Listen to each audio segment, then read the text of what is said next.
Hi to all, welcome to Rise Pragyaya classes. Previous class లో మనము dissolution of a partnership firm గురించి discuss చేసుకున్నాం కదండి. ఈ క్లాస్ లో insolvency in a partnership firm, ఓకేనా? Insolvency in a partnership firm. General గా partnership firm లో ఎవరు ఉంటారు? పార్ట్నర్స్ ఉంటారు, ఓకేనా? పార్ట్నర్షిప్ ఫామ్ లో ఎవరు ఉంటారండి? పార్ట్నర్స్ ఉంటారు. So first of all you know the difference between insolvency and liquidation. Insolvency and liquidation కి మీరు డిఫరెన్స్ అనేది తెలుసుకోవాలి. జనరల్ గా ఇన్సాల్వెన్సీ అనేది న్యాచురల్ పర్సన్స్ కి చేస్తారనమాట. లిక్విడేషన్ అనేది ఆర్టిఫిషియల్ పర్సన్స్ కి అప్లికబుల్ అవుతుంది, ఓకేనా?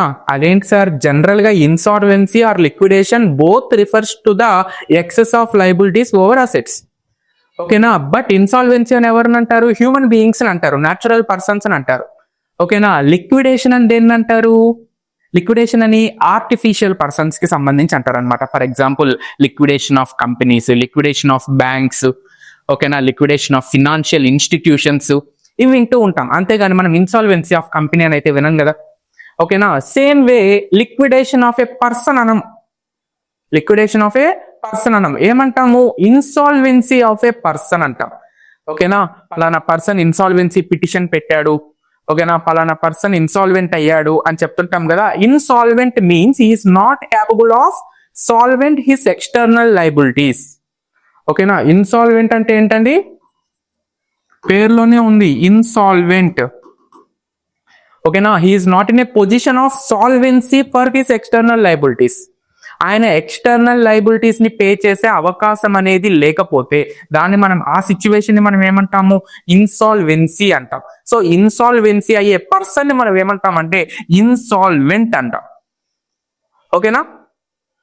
ఓకేనా? సో ఇన్సాల్వెన్సీ అయ్యే పర్సన్ ని మనం ఏమంటాము? ఇన్సాల్వెంట్ అంటాం. By court order insolvency petition ని తీసుకొని వచ్చుకోవాలి. వన్స్ ఇన్సాల్వెన్సీ పిటిషన్ వచ్చిందంటే ఏ ఎక్స్టర్నల్ క్రెడిటార్ కూడా ఈ పర్సన్ మీద, ఈ ఐపీ పెట్టిన పర్సన్ మీద ఆర్ ఇన్సాల్వెంట్ మీద ఎటువంటి లీగల్ రైట్ కలిగి ఉండడు, ఓకేనా? సో ఇన్సాల్వెంట్ అయిన తర్వాత ఏం చేస్తుందంటే కోర్టు ఆ ఇన్సాల్వెంట్ పర్సన్ యొక్క అసెట్స్ ని, లయబిలిటీస్ ని టేక్ ఓవర్ చేసేసుకుంటుంది, ఓకేనా? సో ఒక పర్సన్ ని అపాయింట్ చేస్తుంది. ఆయన ఏం చేస్తాడు? వాల్యుయేట్ చేస్తారు. ఆ పర్సన్ ని మనం వాల్యుయేటర్ అంటాం ఇన్సాల్వెన్సీ సిచ్యువేషన్ లో. లిక్విడేషన్ సిచ్యువేషన్ లో లిక్విడేటర్ అంటాం, ఓకేనా? ఈయన ఏం చేయాలి? అసెట్స్ ని, లయబిలిటీస్ ని రియలైజ్ చేసేసేయాలి.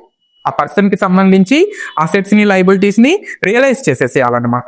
రియలైజ్ చేసేసి ఎక్స్టర్నల్ లయబిలిటీస్ ఏవైతే ఉంటాయో వాటికి ప్రిఫరెన్షియల్ ఆర్డర్ ప్రకారం కానివ్వండి, లేకపోతే కోర్టు చెప్పిన ఆర్డర్ ప్రకారం కానివ్వండి, పేమెంట్స్ ఇచ్చుకుంటూ వచ్చేసేయాలి, ఓకేనా? ఒక రేషియో అనేది ఫైండ్ అవుట్ చేస్తారు. ఆ రేషియో ప్రకారం పేమెంట్స్ అనేవి ఇచ్చుకుంటూ వచ్చేస్తారనమాట.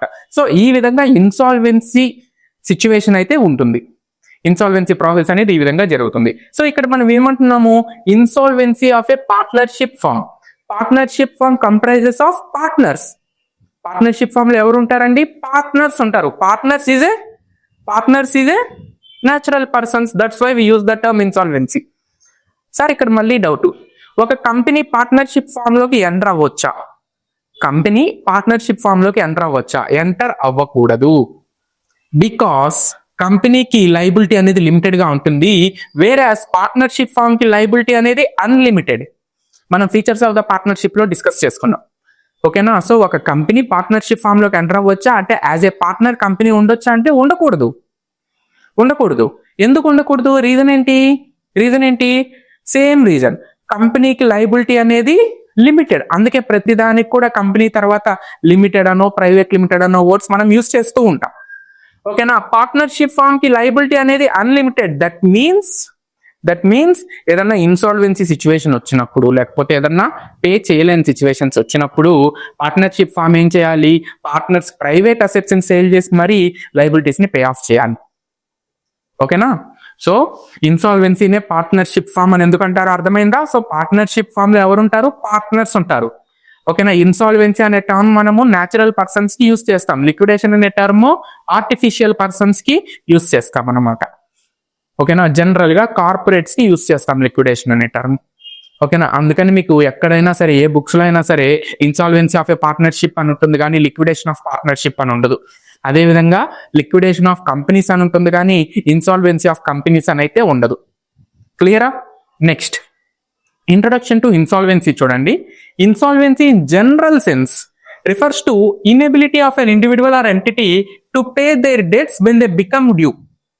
ఓకేనా, డెట్స్ పే చేయాల్సిన సిచ్యువేషన్ లో పే చేయలేకపోయే సిచ్యువేషన్ పరిస్థితిని మనం ఏమంటాము? ఇన్సాల్వెన్సీ అంటాం. In the context of partnership business, insolvency holds significant implications as it can lead to compulsory dissolution of the firm. ఓకేనా, సో ఇన్సాల్వెన్సీ వల్ల ఏమవుతుందండి? Compulsory dissolution of the firm జరుగుతుంది. ఓకేనా, specifically if all partners except one, partners అందరూ insolvent అయినా లేకపోతే ఒక్కరు తప్పితే రిమైనింగ్ పార్ట్నర్స్ అందరూ ఇన్సాల్వెంట్ అయినా become insolvent, the partnership firm is legally compelled to dissolve. ఓకేనా, all partners except one insolvent అయితే ఫామ్ ఏమవ్వాలి? ఖచ్చితంగా కంపల్సరీ డిజల్యూషన్ కి వెళ్లాల్సిందే. ఓకేనా, ఇక్కడ కొన్ని రూల్స్ కూడా మనం డిస్కస్ చేసుకోవాల్సి వస్తుంది, especially section 47 of the Indian partnership act, అదేవిధంగా గార్నర్ వర్సెస్ ముర్రే రూల్ ని మనము ఎక్కువగా స్ట్రెస్ చేయాల్సి వస్తుంది అనమాట. ఓకేనా, సో మీరు గుర్తుపెట్టుకోవాల్సింది ఏంటంటే పార్ట్నర్షిప్ కాంటెక్స్ట్ లో ఒక పర్సన్ ఇన్సాల్వెంట్ అవుతున్నా లేకపోతే all persons except one insolvent అవుతున్నా కూడా ఫామ్ అనేది ఒక పర్సన్ కాదు. సో చూడండి, ఆల్ పార్ట్నర్స్ ఇన్సాల్వెంట్ అవుతున్నా లేకపోతే all partners except one insolvent అవుతున్నా ఫామ్ అనేది ఏమవుతుందండి? కంపల్సరీ డిజల్యూషన్ కి వెళ్ళిపోతుంది. సార్ మరి ఒక పర్సన్ ఇన్సాల్వెంట్ అయితే ఫామ్ డిజల్యూషన్ కి వెళ్తుందా? వెళ్ళదు. ఒక పర్సన్ ఇన్సాల్వెంట్ అయితే ఫామ్ అనేది డిజల్యూషన్ కి వెళ్ళదు. దీని గురించే మనము గార్నర్ వర్సెస్ ముర్రే రూల్లో చూద్దాం. ఓకేనా, సో చూడండి, insolvency of a partner during firm dissolution.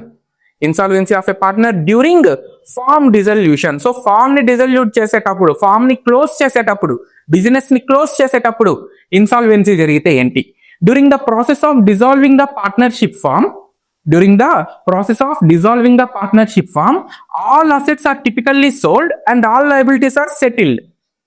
ఓకేనా, సో ఇన్ జనరల్ గా పార్ట్నర్షిప్ ఫామ్ ని మనం డిజాల్వ్ చేసేటప్పుడు ఏం చేస్తామండి? నేను చెప్పుకున్నాము, రియలైజేషన్ అకౌంట్ ఒకటి ఓపెన్ చేస్తాము, అసెట్స్ అండ్ లయబిలిటీస్ ని రియలైజేషన్ అకౌంట్ కి ట్రాన్స్ఫర్ చేసుకుంటాము. ఏమన్నా అసెట్స్ రియలైజ్ అయ్యి లయబిలిటీస్ ని మనం పే చేసేస్తే ఫైనల్ గా రియలైజేషన్ ప్రాఫిట్ వస్తుంది. దాన్ని పార్ట్నర్స్ అందరికీ కూడా వాళ్ళ ప్రాఫిట్ షేరింగ్ రేషియోలో పనిచేస్తాం. ఇది జరుగుతుంది నార్మల్ గా. The resulting profit or loss from the realization process along with the accumulated reserves and existing profit and losses are all distributed and transferred to the partners' capital current accounts according to their agreed profit sharing ratio. ఓకేనా, so వాళ్ళ profit sharing ratio ప్రకారం మనం ఏం చేస్తాము? పనిచేస్తాము. ఓకేనా, treatment of private debts and assets.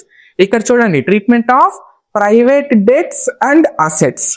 ఓకేనా, partner personal గా అప్పులు చేసుకొని ఉంటాడు, అదేవిధంగా పార్ట్నర్ పర్సనల్ అసెట్స్ ఉంటాయి, వీటిని నేను చేయాలి. ఓకేనా, ఎప్పుడైనా సరే పార్ట్నర్ పర్సనల్ అసెట్స్ వస్తున్నాయి అంటే, పర్సనల్ అసెట్స్ అనేవి పార్ట్నర్షిప్ లోకి వస్తున్నాయి అంటే దాని అర్థం ఏంటంటే firm inability to pay the obligations.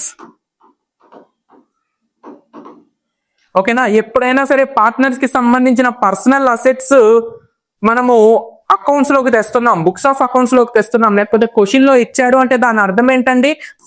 Partnership firm obligations ని పే చేయలేకుంది. అలాంటి సిచ్యువేషన్ లో మాత్రమే పర్సనల్ అకౌంట్స్ గురించి పర్సనల్ అసెట్స్ గురించి మనం డిస్కస్ చేస్తాం. లేకపోతే మనం పర్సనల్ అసెట్స్ గురించి డిస్కస్ చేయాల్సిన అవసరం లేదు. ఒకే ఒక్క గోల్డెన్ రూల్ ఏంటి పార్ట్నర్షిప్ ఫామ్ కి సంబంధించి? The liability of a partnership firm is unlimited. That means at the time of insolvency or dissolution of a partnership firm, I said dissolution of a partnership firm. Okay, now so at the time of dissolution of a partnership firm, if a partner becomes insolvent, all solvent partners must dispose their personal assets to pay off the liability of the partnership firm. ఓకేనా, so partnership firm కి సంబంధించిన liabilities ని pay చేయడానికి solvent partners ఎవరైతే ఉన్నారో వాళ్ళు వాళ్ళ personal assets ని కూడా డిస్పోజ్ చేయాల్సిందే. ఓకేనా, వాళ్ళ పర్సనల్ అసెట్స్ ని కూడా డిస్పోజ్ చేయాల్సిందే. A key aspect to consider during the dissolution especially when insolvency is a factor. ఓకేనా, పర్టికులర్ గా ఇన్సాల్వెన్సీ గురించి మాట్లాడుకునేటప్పుడు is the distinction between private debts and assets of a partner and the firm debts and assets. ఓకేనా, particular గా ఈ insolvency situation లో మనం మాట్లాడుకోవాల్సింది ఏంటండి, differentiation between personal assets and liabilities and firm assets and liabilities. Liabilities in the sense debts, external debts. ఓకేనా, so చూడండి, private debts. If partners have private debts, these are primarily paid by the private properties of the concern partners. ఓకేనా, so partner కి ఏమన్నా private debts ఉన్నాయనుకోండి, partner కి personal debts ఏమన్నా ఉన్నాయనుకోండి, insolvency అప్పుడు పార్ట్నర్ కి పర్సనల్ డెట్స్ ఏమైనా ఉన్నాయనుకోండి, ఆయన పర్సనల్ అసెట్స్ సేల్ చేసి ఆ డెట్స్ ని ముందుగా పే చేసేసేయాలి. తర్వాత మిగిలితే ఫామ్ లోకి తీసుకొని రావాలి. ఫర్ ఎగ్జాంపుల్ చూడండి, ఏ అనే పార్ట్నర్ కి 10,000 అప్పు ఉంది పర్సనల్, అది ఫామ్ తో సంబంధం లేదు. ఈ 10,000 అప్పుకి ఫామ్ కి సంబంధం లేదు. ఇప్పుడు ఏ ఇన్సాల్వెంట్ అయిపోతున్నాడు.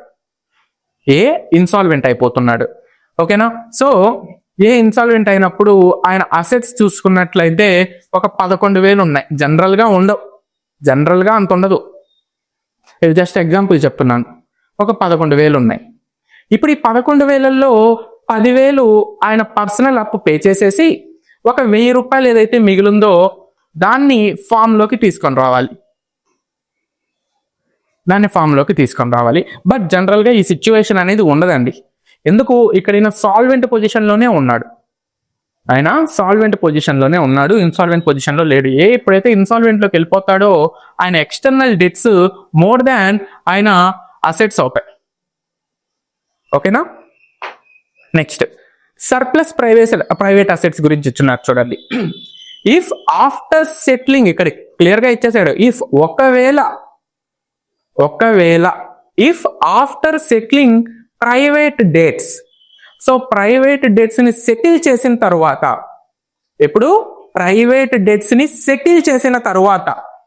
there is any surplus from the partner's private assets, if there is any surplus, ఏవైనా సర్ప్లస్ వచ్చినప్పుడు, ఇక్కడ చెప్పుకున్నాం కదా ఇందాక చెప్పుకున్నాం కదండి. సో ప్రైవేట్ అసెట్స్ ని డిస్పోజ్ చేసి ప్రైవేట్ డెట్ ని సెటిల్ చేసేసిన తర్వాత ఏదైనా సర్ప్లస్ ఉంటే, this surplus can be used to pay the firm debts. ఆ సర్ప్లస్ ని ఫార్మ్ డెట్స్ ని పే చేయడానికి మనం యూజ్ చేసుకోవచ్చు, నో ప్రాబ్లం ఎట్ ఆల్. ఓకేనా, this is a permissible only if the firm liabilities exceed its assets. అది ఎప్పుడు firm liabilities అనేవి exceed it assets. So firm liabilities exceed it assets ఎప్పుడంటే అది డిజల్యూషన్ అయితేనే కదా, లేకపోతే ఇన్సాల్వెన్సీ సిచ్యువేషన్ లోనే కదా, లిక్విడేషన్ పొజిషన్ లోనే కదండి మనం ఇది మాట్లాడుకునేది. ఫార్మ్ లయబిలిటీస్ ఎక్కువగా ఉన్నాయి ఫార్మ్ అసెట్స్ కన్నా, ఆ సిచ్యువేషన్ ని మనం ఏమంటాము, లిక్విడేషన్ అంటాం. ఓకేనా, సో ఫాము లిక్విడేట్ అయిపోతుంది, అదే విధంగా పార్ట్నర్స్ లిక్విడేట్ అయిపోతున్నారు. సో పార్ట్నర్స్ వాళ్ళ ప్రైవేట్ అసెట్స్ ని సేల్ చేసేసి వాళ్ళ పర్సనల్ డెట్స్ ఏమన్నా పే చేసేసారు, ఏదన్నా సర్ప్లస్ ఉంటే దాన్ని తీసుకొని వచ్చేసేయాలి ఫామ్ లోకి. కండిషన్ ఏంటి, ఫార్మ్ లయబిలిటీస్ అనేవి అసెట్స్ కన్నా ఎక్కువ ఉండాలి. లేదు, దీన్ని ఇంకో రకంగా కూడా మనం ఇంటర్ప్రిటేట్ చేసుకోవచ్చు. పార్ట్నర్స్ ఏమో సాల్వెంట్ సిచ్యువేషన్ లోనే ఉన్నారు, అంటే పార్ట్నర్స్ ప్రైవేట్ అసెట్స్ ఏమో ఎక్కువగానే ఉన్నాయి, ప్రైవేట్ లయబిలిటీస్ తక్కువగా ఉన్నాయి. బట్ ఫామ్ ఇన్సాల్వెన్సీలో ఉంది. ఇలాంటప్పుడు కూడా ఏం చేస్తారు, పార్ట్నర్స్ వాళ్ళ ప్రైవేట్ అసెట్స్ ని సేల్ చేసి వాళ్ళ ప్రైవేట్ డెట్స్ ని పే చేసేసుకొని సర్ప్లస్ ని ఫామ్ లోకి తీసుకొని వస్తారనమాట. ఓకేనా, meaning the firm itself facing a deficit. If it is a situation for deficit, that means liabilities over assets.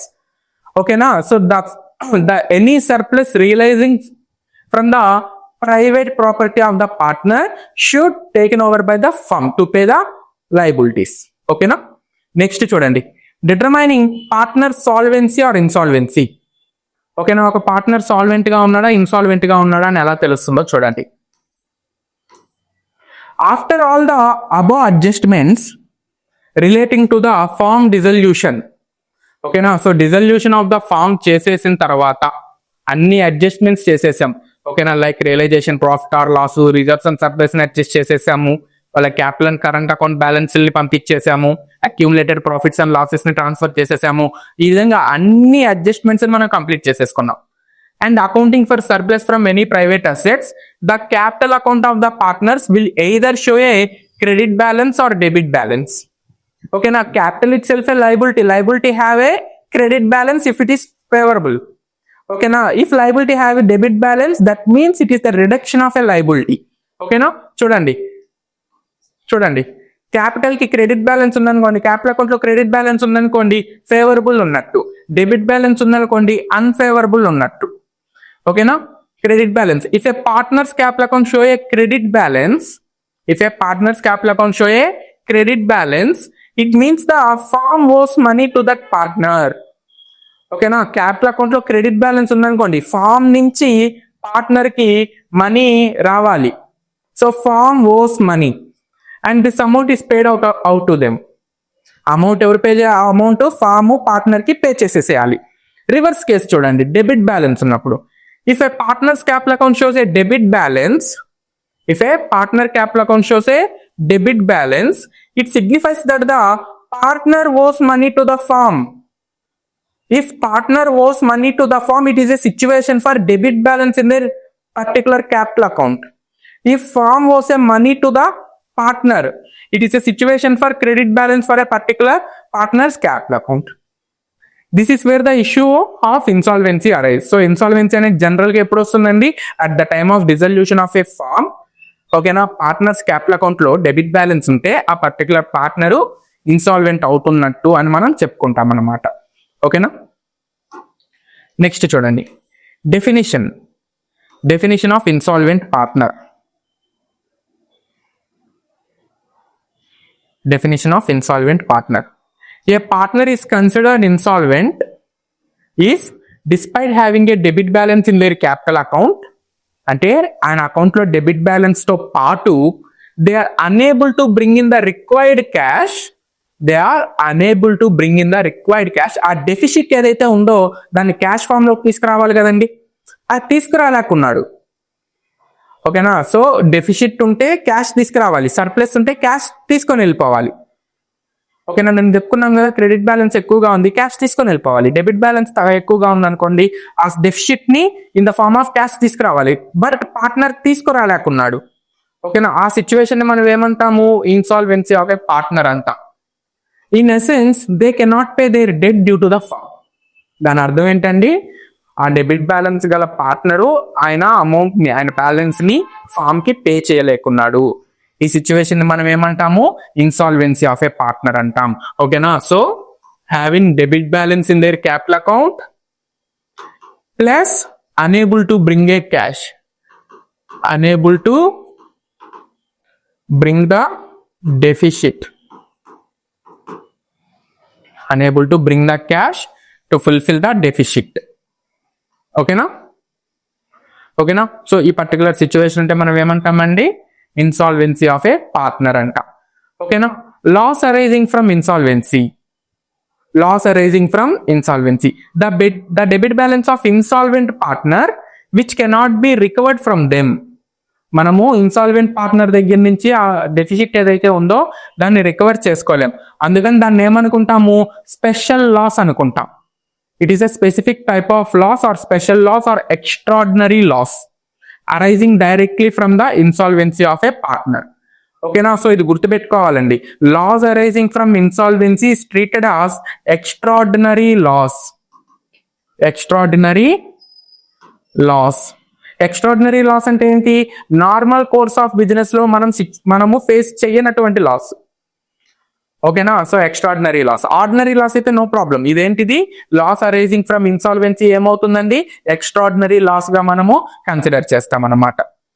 ఓకేనా, సో ఇప్పుడు ఈ ఎక్స్ట్రాడినరీ లాస్ గురించి కొంచెం డిస్కస్ చేసుకున్నాము. దానికంటే ముందు గార్నర్ వర్సెస్ ముర్రే రూల్ చూద్దాం. Garner versus Murray rule. ఓకేనా, సో ఇంగ్లాండ్ లో జరిగిన కేసు అండి ఇది. The treatment of this extraordinary loss అంటే ఏంటి? Loss arising from the insolvency partner due to partner insolvency is governed by a landmark English case Garner versus Murray. ఓకేనా, ఇక్కడ చూడండి. The rule in Garner versus Murray stipulated that ఆ rule ఏంటో చూడండి. First nature of loss. ఓకేనా, ఏ loss కి మనం ఈ రూల్ అప్లై చేస్తాము? ఎక్స్ట్రాడినరీ లాస్ కి అప్లై చేస్తాం. ఓకేనా, the loss arising from the insolvency of a partner, దీనికి అప్లై చేస్తాం. That is the unrecoverable debit balance in their capital accounts is not an ordinary loss. ఓకేనా, ఆర్డినరీ లాస్ కి మనము Garner versus Murray rule apply చేయము. Only partnership business లో extraordinary loss కి మాత్రమే మనము Garner versus Murray rule apply చేస్తాం. ఆ ఎక్స్ట్రాడినరీ లాస్ అంటే ఏంటండి? ఇక్కడ loss arising from insolvency of a partner. Next, bearing the loss. ఎవరు బేర్ చేయాలి? ఏదైనా ఎక్స్ట్రాడినరీ లాస్ని at the time of insolvency of partner అప్పుడు వస్తే, ఆ లాస్ ని ఎవరు బేర్ చేయాలి అంటే సాల్వెంట్ పార్ట్నర్స్ బేర్ చేయాలి. ఎవరు బేర్ చేయాలి? సాల్వెంట్ పార్ట్నర్స్ బేర్ చేయాలి. ఇక్కడ ఇంకొక ఇంపార్టెంట్ పాయింట్, ఏ రేషియోలో బేర్ చేయాలి?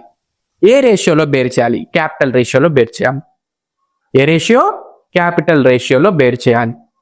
ఏ క్యాపిటల్ రేషియో? మళ్ళీ డౌట్. ఏ క్యాపిటల్ రేషియో? వాళ్ళ అడ్జస్టెడ్ క్యాపిటల్ ఉంటుంది కదా, ఆ రేషియోలో బేర్ చేయాలి. ఓకేనా, అడ్జస్టెడ్ క్యాపిటల్ ఉంటుంది కదా, ఆ అడ్జస్టెడ్ క్యాపిటల్ రేషియోలో బేర్ చేయాలి. ఇది గుర్తుపెట్టుకోవాలండి. గార్నర్ వర్సెస్ ముర్రే రూల్లో కేవలం 3 పాయింట్స్ అంతే.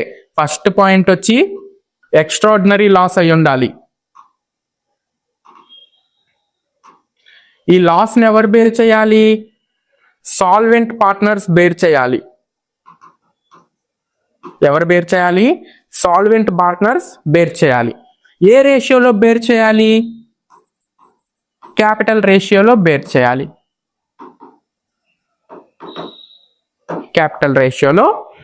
చేయాలి. అయిపోయింది. సింపుల్. ఇదే Garner versus Murray rule. The solvent partners bear this insolvency loss in their capital ratio. Important. In their which ratio? Capital రేషియోలో బేర్ చేయాలి. This refers to their capital balances after they have brought in cash equivalent to their share of ordinary loss on realization of assets and payment of liabilities. ఓకేనా, so capital రేషియోలో ఏం చేయాలండి? ఆ loss ని వీళ్ళు bear చేసుకోవాలన్నమాట. ఓకేనా, so ఇక్కడ చూడండి, this refers to their capital balances after they have brought in cash equivalent to their share of ordinary loss on realization of assets. ఏమన్నా realization of assets or liabilities వస్తే దాన్ని ordinary loss గా convert చేసుకుంటారు కదా. ఓకేనా, ఆ loss ని వీళ్ళు తీసుకొని వస్తారు కదా, సో దాన్ని కూడా కన్సిడర్ చేసి ఈ ఎక్స్ట్రాడినరీ లాస్ ఏదైతే ఉందో దాన్ని బేర్ చేయాలి. సింపుల్ గా చెప్పుకోవాలంటే ఇక్కడ క్యాపిటల్ రేషియో అంటున్నాం కదండి. ఈ capital ratio A capital? adjusted capital means capital after all adjustments of realization profit or loss. Realization profit కానీ లాస్ కానీ ఇంకేదన్నా ఉంటే వాటన్నిటిని కూడా తీసుకొని వచ్చేసేయాలి. ఓకేనా, వాటన్నిటిని కూడా ఇక్కడ మీరు అడ్జస్ట్ చేసేసుకోవాలి. ఓకేనా, ఇక్కడ క్యాపిటల్స్ వస్తాయి కదా, ఆ క్యాపిటల్ రేషియోలో ఇన్సాల్వెన్సీ పార్ట్నర్ కి సంబంధించి లాస్ ని బేర్ చేయాల్సి వస్తుంది అనమాట. ఎందుకంటే ఈయన ఈ రియలైజేషన్ లాస్ ని తీసుకొని వచ్చే అవకాశంలో కూడా లేడు. ఇన్సాల్వెన్సీ పార్ట్నర్ ఉన్నాడు కదా, ఆయన ఆ రియలైజేషన్ లాస్ వచ్చింది కదా, ఆ అమౌంట్ తీసుకొని వచ్చే సిచ్యువేషన్ లో కూడా లేడు. ఓకేనా, అందుకని ఆ రియలైజేషన్ లాస్ ఏదైతే ఉందో దాన్ని, ఓకేనా, ఇంకేదైనా ఎక్స్ట్రాడినరీ లాస్ ఉంటే వీటన్నిటిని కూడా సాల్వెంట్ పార్ట్నర్సే తీసుకొని వచ్చుకోవాలి. ఓకేనా, in the event of partners insolvency, the solvent partners are required to bring in cash for realization loss. ఓకేనా, so insolvency of a partner ఉన్నప్పుడు, ఇన్సాల్వెన్సీ ఆఫ్ ఏ పార్ట్నర్షిప్ జరిగేటప్పుడు, ఇన్సాల్వెన్సీ ఆఫ్ ఏ పార్ట్నర్ జరిగేటప్పుడు solvent partners ఎవరైతే ఉన్నారో వాళ్ళు ఏం చేయాలండి? Realisation loss ని కూడా తీసుకొని రావాలన్నమాట. Bring in cash for realization loss. ఎందుకు? ఇన్సాల్వెంట్ పార్ట్నర్ డబ్బులు తీసుకురాలేడు. ఓకేనా, సో ఆయన ఎంతైతే తీసుకొని రాగలదో అది తీసుకొని వస్తాడు. రిమైనింగ్ ఆ లాస్ ని ఎవరు తీసుకొని రావాలి? సాల్వెంట్ పార్ట్నర్స్ తీసుకురావాలి. Each solvent partner must bring in cash equal to their share of ordinary loss incurred on the realization of assets and liabilities. This ensures their capital accounts reflect their actual contribution to the ordinary business loss. Next, bear insolvency loss in capital ratio. Insolvency loss ని ఏ రేషియోలో పంచుకోవాలండి? Capital రేషియోలో పంచుకోవాలి. ఓకేనా? After ensuring their capital accounts reflect their share of ordinary realization loss, which means by bringing in cash if necessary, the solvent partners then bear the loss arising due to insolvency of the defaulting partners. So ఇప్పుడు చూడండి, realisation loss వచ్చింది. ఆ realisation loss ని ఈ partner, solvent partners ఏం చేయాలి? Ordinary loss గా treat చేసుకొని వాళ్ళ రేషియోలో తెచ్చేస్తారు. వాళ్ళ రేషియో ఏదైతే ఉందో దాని ప్రకారం వాళ్ళు తెచ్చేస్తారు. ఓకేనా? తర్వాత ఇన్సాల్వెన్సీ లాస్ వస్తుంది కదా, insolvency loss relating to a particular partner ఉంటాడు కదా. సో ఆయన లాస్ ని ఎలా తీసుకురావాలి? వీళ్ళు క్యాపిటల్ రేషియోలో తీసుకొచ్చుకోవాలన్నమాట. This specific loss is distributed among them in the ratio of their adjusted capital balances. ఓకేనా? ఎలా డిస్ట్రిబ్యూట్ చేయాలండి? అడ్జస్టెడ్ క్యాపిటల్ బ్యాలెన్సెస్ ని బేస్ చేసుకొని డిస్ట్రిబ్యూట్ చేయాలి. That means their capital after they have brought in cash for the realisation loss. ఇందాక చెప్పాను కదా. So అన్ని అడ్జస్ట్మెంట్స్ అయిపోయిన తర్వాత రియలైజేషన్ లాస్ ని కూడా వీళ్ళు ఫుల్ఫిల్ చేసేసి ఉంటారు. అడ్జస్ట్మెంట్ అయిపోయిన తర్వాత క్యాపిటల్ ఉంటుంది కదా, ఆ క్యాపిటల్ పాయింట్ ఆఫ్ వ్యూ, ఆ క్యాపిటల్ ని బేస్ గా తీసుకొని ఆ క్యాపిటల్ రేషియోలో ఈ ఎక్స్ట్రాడినరీ లాస్ ని అయితే వీళ్ళు షేర్ చేసుకోవాల్సి వస్తుంది అనమాట. ఓకేనా? నెక్స్ట్ చూడండి, application of garner versus Murray rule in India. Application of garner versus Murray rule in India. ఇండియాలో గార్నర్ వర్సెస్ ముర్రే రూల్ చూడండి. The decision in the Garner versus Murray case is generally applied to conditions in India due to following reasons. Similarity with the Indian Partnership Act, section 48 of the Indian Partnership Act తో similar గా ఉంటుంది అన్నమాట ఈ rule. ఓకేనా? ఎందుకంటే మనం mostly మన యాక్ట్లన్నీ కూడా ఇంగ్లాండ్ లాని బేస్ చేసుకొని ఉంటాయి. ఓకేనా? ఈవెన్ దో ఈ పార్ట్నర్షిప్ యాక్ట్ కూడా కాంట్రాక్ట్ యాక్ట్ లో నుంచి వచ్చిందే అనమాట. ఓకేనా? పార్ట్నర్షిప్ యాక్ట్ కూడా ఎక్కడి నుంచి వచ్చింది? మనకి కాంట్రాక్ట్ యాక్ట్ నుంచే వచ్చింది. ఓకేనా? కాంట్రాక్ట్ యాక్ట్ లో ఒక పార్ట్ పార్ట్నర్షిప్ యాక్ట్, పార్ట్నర్షిప్ కానీ సేల్ ఆఫ్ గూడ్స్ యాక్ట్ కానీ ఇవన్నీ కూడా కాంట్రాక్ట్ యాక్ట్ లో ఇనిషియల్ గా ఉన్నాయి. బట్ అంత బల్కీ యాక్ట్ ని అర్థం చేసుకోవడం కష్టంగా ఉంటుంది కాబట్టి నేచర్ ని బేస్ చేసుకొని కాంట్రాక్ట్స్ యాక్ట్ కింద కాంట్రాక్ట్స్ కి సంబంధించి స్పెషల్ సపరేట్ చేశారు. అదేవిధంగా సేల్స్ కి సంబంధించి సేల్ ఆఫ్ గూడ్స్ యాక్ట్ ని సపరేట్ చేశారు. అదేవిధంగా ఈ బిజినెస్, పార్ట్నర్షిప్ బిజినెస్ కి సంబంధించి పార్ట్నర్షిప్ యాక్ట్ ని సపరేట్ చేశారు అనమాట. ఈ మూడిట్లో కామన్ టర్మ్ చూసుకోండి, మూడిట్లో కాంట్రాక్ట్ ఉంటుంది, అగ్రిమెంట్ ఉంటుంది. ఓకేనా? సో సిమిలారిటీ చూడండి, Garner versus Murray rule in India. Similarity చూడండి, the Garner versus Murray rule case is based on the provisions of the English partnership act. ఎందుకంటే ఇది జరిగింది అక్కడ ఇంగ్లాండ్ లో. సో దీనికి సంబంధించిన ప్రొవిజన్స్ కూడా ఇంగ్లీష్ పార్ట్నర్షిప్ యాక్ట్ ని బేస్ చేసుకునే ఉంటాయి, which are considered similar to section 48 of the Indian Partnership Act. So Garner versus Murray rule అనేది ఇండియన్ పార్ట్నర్షిప్ యాక్ట్ లో ఏ సెక్షన్ కి సిమిలర్ గా ఉంటాయి? Section 48 of the Indian partnership Act కి సిమిలర్ గా ఉంటాయి అన్నమాట. ఓకేనా? సో ఇప్పుడు section 48 of Indian partnership Act ఏం చెప్తుంది? This section outlines the order for settling losses. ఓకేనా? ఏం చెప్తుందండి? లాసెస్ సెటిల్మెంట్ గురించి చెప్తుంది. Stating that losses including capital deficiencies are first paid out of profits. ఓకేనా? ఏవైనా లాసెస్ వస్తే ఆ లాసెస్ ని ఎలా సెటిల్ చేయాలంట? ఫస్ట్ అవుట్ ఆఫ్ ప్రాఫిట్స్ నుంచి పే చేయాలి, తర్వాత అవుట్ ఆఫ్ క్యాపిటల్ నుంచి పే చేయాలి, ఫైనల్ గా అవసరమైతే పార్ట్నర్స్ ఇండివిడ్యువల్ గా వాళ్ళ ప్రాఫిట్ షేరింగ్ రేషియోతో ఆ లాసెస్ ని పే ఆఫ్ చేసేసేయాలి. ఓకేనా? ఏదైనా ఎక్స్టర్నల్ లయబిలిటీని పే చేయాల్సి వస్తే ముందు ప్రాఫిట్స్ నుంచి పే చేయాలి, తర్వాత క్యాపిటల్ నుంచి పే చేయాలి, తర్వాత పర్సనల్ అసెట్స్ ని సేల్ చేసైనా వాళ్ళ ప్రాఫిట్ షేరింగ్ రేషియోతో ఆ లాసెస్ ని అయితే కవర్ చేసుకోవాల్సి వస్తుంది అనమాట. ఓకేనా? అదేవిధంగా కాంట్రవర్సీ అండ్ ప్రికాషన్స్ చూడండి. Some argue that applying Garner versus Murray is contrary to section 48. Garner versus Murray లో ఎంత చెప్పలేదు, సాల్వెంట్ పార్ట్నర్స్ తీసుకొని వచ్చేసేయాలి అని చెప్పారు. ఓకేనా? బట్ సెక్షన్ 48 లో ఏం చెప్తున్నారు? ముందు ప్రాఫిట్స్ నుంచి పే చేయాలి, తర్వాత క్యాపిటల్ నుంచి పే చేయాలి అన్నారు. అసలు ప్రాఫిట్స్ క్యాపిటల్ సక్రంగా ఉంటే ఇన్సాల్వెన్సీ ఎందుకు అవుతారు? అందుకని చెప్పి ఇది కొంచెం అగైనెస్ట్ గా ఉంది గార్నర్ వర్సెస్ ముర్రే రూల్ కి అని కూడా కొంతమంది చెప్తారనమాట. Some argue that applying Garner versus Murray is contrary to section 48. ఎందుకు? గార్నర్ వర్సెస్ ముర్రేలో ఏం చెప్పారండి? ఎక్స్ట్రాడినరీ లాస్ ని ఓకేనా సాల్వెంట్ పార్ట్నర్స్ వాళ్ళ క్యాపిటల్ రేషియోలో షేర్ చేసుకోవాలి అని చెప్పారు. అక్కడికి అయిపోయింది. బట్ సెక్షన్ 48 లో ఏం చెప్తున్నారు? సెక్షన్ 48 లో ఎవరు షేర్ చేసుకోవాలని చెప్పట్లేదు. ముందు ప్రాఫిట్స్ నుంచి పే చేయండి, తర్వాత క్యాపిటల్ నుంచి పే చేయండి, ఇంకా ఏమన్నా మిగిలితే ప్రాఫిట్ షేరింగ్ రేషియోలో పర్సనల్ అసెట్స్ సేల్ చేసైనా తీసుకొని రావాలి అని చెప్పారు. ఓకేనా, అది కొంచెం గార్నర్ వర్సెస్ ముర్రే రూల్ కి కాంట్రారీగా ఉందన్నమాట. Suggesting that all losses should be borne by the profit sharing ratio unless otherwise agreed. ఓకేనా, so section 48 of the Indian partnership act లో ఏం చెప్తున్నారండి? లాసెస్ అన్ని కూడా ప్రాఫిట్ షేరింగ్ రేషియోలోనే పంచుకోవాలి అని చెప్తున్నారు. సో వాళ్ళు అసలు లాసెస్ ని ఫేస్ చేసే సిచ్యువేషన్ లో ఉంటే ఇన్సాల్వెన్సీకి ఎందుకు వెళ్తారు? వెళ్ళరు కదా. To avoid such disputes and ensure clarity, it is highly recommended and safe to explicitly mention in the partnership agreement whether the rule in Garner versus Murray rule will be followed for treating losses arising for a partnership insolvency. అందుకని చెప్పి ముందుగానే ఏం చేయొచ్చు? Garner versus Murray rule ని apply చేసుకోవాలా చెయ్యకూడదా అని చెప్పి ముందుగానే డీడ్ లో రాసుకుంటారు అనమాట. అంటే ఏదన్నా ఇన్సాల్వెన్సీ జరిగితే సెక్షన్ 48 ని ఫాలో అవ్వాలా, లేదంటే గార్నర్ వర్సెస్ ముర్రే రూల్ ని ఫాలో అవ్వాలా అని చెప్పి ముందుగానే డీడ్ లో రాసుకుంటే ఎటువంటి కాంట్రవెన్సీస్ అనేవి ఉండవు. ఓకేనా, సో ఓవరాల్ గా ఇదండి పార్ట్నర్షిప్.